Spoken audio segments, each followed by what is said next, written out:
How would you like to become a STEM teacher? As a STEM teacher, you will have a chance to make a positive and permanent difference in kids' lives by making science, technology, engineering, and math applicable to the real world. A good STEM teacher creates lessons that are socially and culturally relevant, engaging, purposeful, interdisciplinary, inquiry-based, and student-centered with a focus on science, technology, engineering, and math. Almost everyone has a story or memory of a great teacher who inspired or helped to guide them to understand STEM concepts better. One single teacher can inspire thousands of students throughout their career. A teacher is also a lifelong learner. STEM teaching lets you keep your mind active since the fields of science, technology, engineering, and math are constantly changing and advancing with the times. Today, we have a chance to see a STEM student teacher in action. How does lead get in the soil? Let's think about it. I'm going to give you about a minute to talk to your group.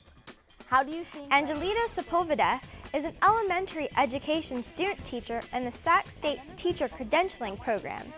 She's been in the program for 2 semesters, and now she is gaining some real-life experience teaching science.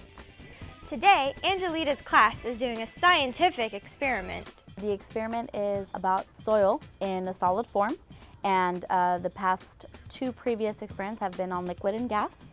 And this experiment is working with soil samples so the students have hands-on activity. Now I want you to predict, is it going to be high, medium, or low?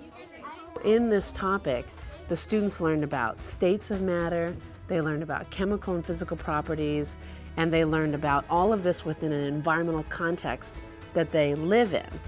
And so that really makes it so meaningful and just learning about science for a real purpose. So do you think that we're going to find lead in this soil from Bowling Green? Yeah, because it was built before 15 years ago.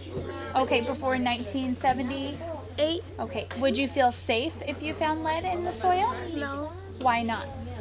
because you could get contaminated and get less IQ level. If you learn about something in your community that's happening, or something that's happening in your own backyard, that makes science more interesting. And especially if you can touch something, or if you can get engaged in the process of learning, and if you can be sort of empowered and responsible for your own learning process, that just makes it more fun. You're teaching students to be independent thinkers. You're teaching them how to use science in their life. You know, it's not just, oh, let me go look under the microscope. It's actually, my health is science, you know, this world is science. You're able to integrate real issues that are relevant to them, and they're able to learn based on what they already know and build upon that. A lot of group work, cooperative groups, think, pair, shares, talk with your partner, talk with your peer. What did you learn about subject X? What did you learn about science? What did you learn about math? So just being able to have that communication with student to student is something that's very different from when I grew up. I see a lot of teachers using a lot of science inquiry methods for the lessons in science, a lot of community atmosphere that I didn't have, a lot of being able to use your Spanish, which I didn't have. When I was a child, I didn't have a STEM teacher. I didn't have a teacher who motivated me, who brought social justice into our classrooms, who made the subject relevant and made it specified to my own knowledge. So here at Bowling Green, we do a social justice theme, or unit, which we emphasize one of the social justice actions that we can do. For example, we're going to be presenting to the parents today, and we're going to be doing a presentation to the 2nd graders about the knowledge about pesticides and how can they advocate for themselves. I really enjoy working with the kids, especially in these type of demographics where there are students of color, and that's one thing that I enjoy. It's my passion. In order to be a really good STEM teacher, you really need to look at your students and their backgrounds, know what kind of environment they're coming from, what knowledge they already have, that you can integrate into the curriculum. That way the science becomes much more meaningful to them, and they want to continue doing research and asking questions and keep learning. You need the patience, and you need the idea that any student can succeed. And you have to specifically take that attitude into the classroom, because if you don't have a positive attitude, then the students won't have one either.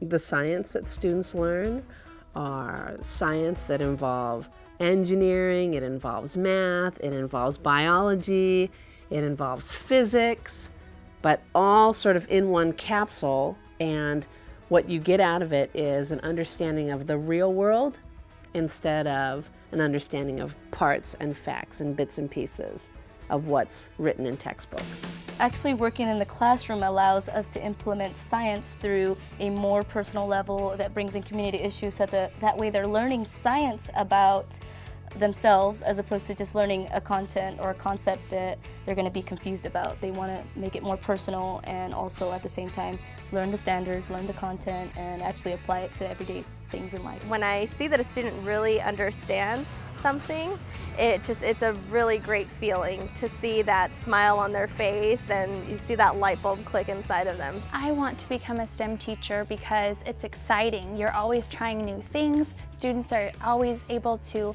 do hands-on experiments and hands-on projects where they're constantly having those aha moments and they're constantly learning and they're forming their own knowledge. I'm very proud of what the students are doing because this is not easy. It's not easy to create really cool experiments and really fun activities for kids while doing science for a real purpose. But if a student teacher is committed to doing that and is always constantly looking for ways to find those neat experiments and to find things that are really important for kids to learn and that kids are really excited about learning, that's what's going to create a more scientifically literate community. And that's what we're hoping for. Thanks to the professors and students of the Sac State Bilingual Multicultural Education Department and the College of Education. Remember, teaching science, technology, engineering, and math are only a few of the many career choices you have at Sac State. If you want to learn more about becoming a STEM teacher at Sac State, log on to www.csus.edu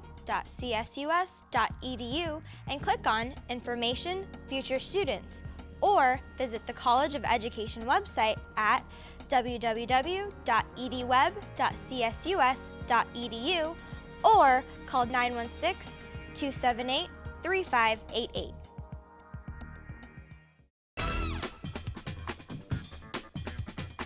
Do you have a great idea about how to teach a STEM lesson? One of the awesome things about being a STEM teacher is that you get to plan your classroom instruction in a way that will help your students master their understanding of STEM concepts. Also, because STEM teachers are in such high demand nationally, you're almost guaranteed a teaching job. And let's not forget, summer and winter vacation breaks. Sac State has a future math and science teacher club that you can join to help you gain experience and confidence in teaching within the STEM fields. Students in the club go on STEM field trips, attend STEM conferences, and do outreach at Sacramento area schools to help get kids interested in math and science. Joining the club is a good way to learn about STEM scholarship money. There are thousands of dollars available that you can apply for. Most importantly, the Future Math and Science Teacher Club can help prepare you for entrance into Sac State's teacher credentialing program.